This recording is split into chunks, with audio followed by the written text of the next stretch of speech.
हा हा हा हा हा हा हे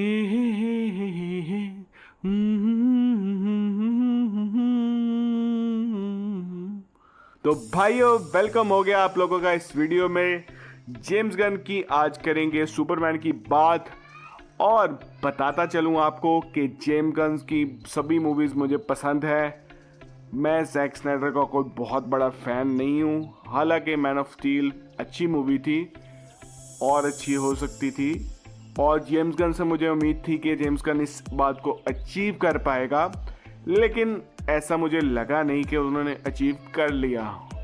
हाँ, बेटर था, बहुत सारी चीज़ें अच्छी थी, जैसे कि उसका उड़ने वाला सीन जो फर्स्ट पर आया था तो वो बहुत अच्छा लगा, और कुछ एक दो और सीन थे जो अच्छे थे, लेकिन बहुत सारी ऐसी चीज़ें मुझे ऐसी लगी कि मुझे लगा कि इन्हें थोड़ा सा और टाइम देना चाहिए था। जैसे कि जस्टिस गैंग को ज़्यादा टाइम नहीं मिला क्योंकि लेक्स लूथर को टाइम देना था, और मूवी का टाइम जो है 2 घंटे और कुछ मिनट था, और वो 3 घंटे भी होता तो कोई ऐसा ख़ास फ़र्क नहीं पड़ता था।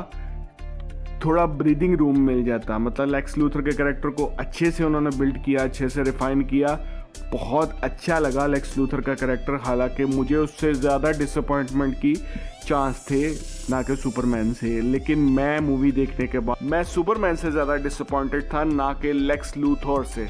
लेक्स लूथर जो है वो अपना कैरेक्टर अच्छे से पोर्ट्रे कर रहा है, लेकिन सुपरमैन मुझे थोड़ा सा अनकंसिस्टेंट लगा जेम्स गन की मूवी में। मतलब शायद उसको रियलिस्टिक दिखाने के लिए ऐसा किया गया है कि वो भी एक इंसानों के साथ रहता है और वो भी उन्हीं के जैसा है, उसे गुस्सा आता है और जो भी है, लेकिन it was not looking refined. शायद एक्टिंग का कमाल था या क्या कहेंगे उसको।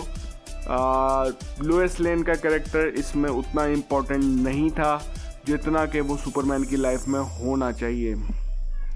मिस्टर टेरिफिक का कैरेक्टर सबसे अच्छा था, इंट्रोडक्शन से लेकर उसके फाइट सीन्स तक बहुत अच्छा था। और ग्रीन लैंटर्न का रोल जो है वो किसी और एक्टर ने किया होता या थोड़ा सा उसमें कोई और पॉलिशमेंट होती तो शायद वो भी बहुत अच्छा हो जाता, क्योंकि एंड में आकर उसके काफ़ी सारे सीन्स थे जो बहुत इम्पैक्टफुल हो सकते थे अगर उसके करेक्टर को टाइम दिया जाता। और जो हॉक गर्ल है उसको तो बिल्कुल टाइम, डायलॉग कुछ भी शायद दिया ही नहीं गया। उसको तो बस as a show piece use किया गया। हर फाइट में वो आती थी, लड़ती थी, चली जाती थी, कुछ समझ नहीं आया।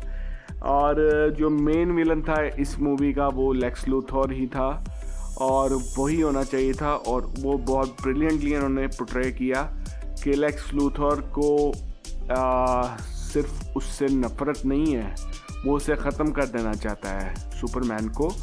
और वो ऐसा कहता भी है मूवी में कि मैं तुम्हें ख़त्म कर दूंगा, मैं मिटा दूंगा, मैं तुम्हारे माँ बाप को ख़त्म कर दूंगा और तुम्हारे जानने वाले जितने उन सब को ख़त्म कर दूंगा। तो ऐसा कहता भी है, और वो जीनियस माइंड है। उसने सुपरमैन का क्लोन बनाया, सुपरमैन से ही लड़वाया, और उस सुपरमैन से लड़ते हुए सारा कंट्रोल लेक्स लूथर कर रहा था, यानी कि लड़ लेक्स लूथर रहा था। हालांकि फिज़िकल फाइट जो है वो सुपरमैन का क्लोन कर रहा था, लेकिन मेंटल फाइट जो है वो लेक्स लूथर कर रहा था। और लेक्स लूथर गुस्सा इस बात पर है सुपरमैन से कि उसे सब कुछ बिना कुछ किए मिल गया है, और वो जो कि इतना जीनियस है, जो सब वाहवाही उसे मिलनी चाहिए थी वो सुपरमैन को मिल रही है, वो भी किसी वजह के बगैर, मेरिट के बगैर।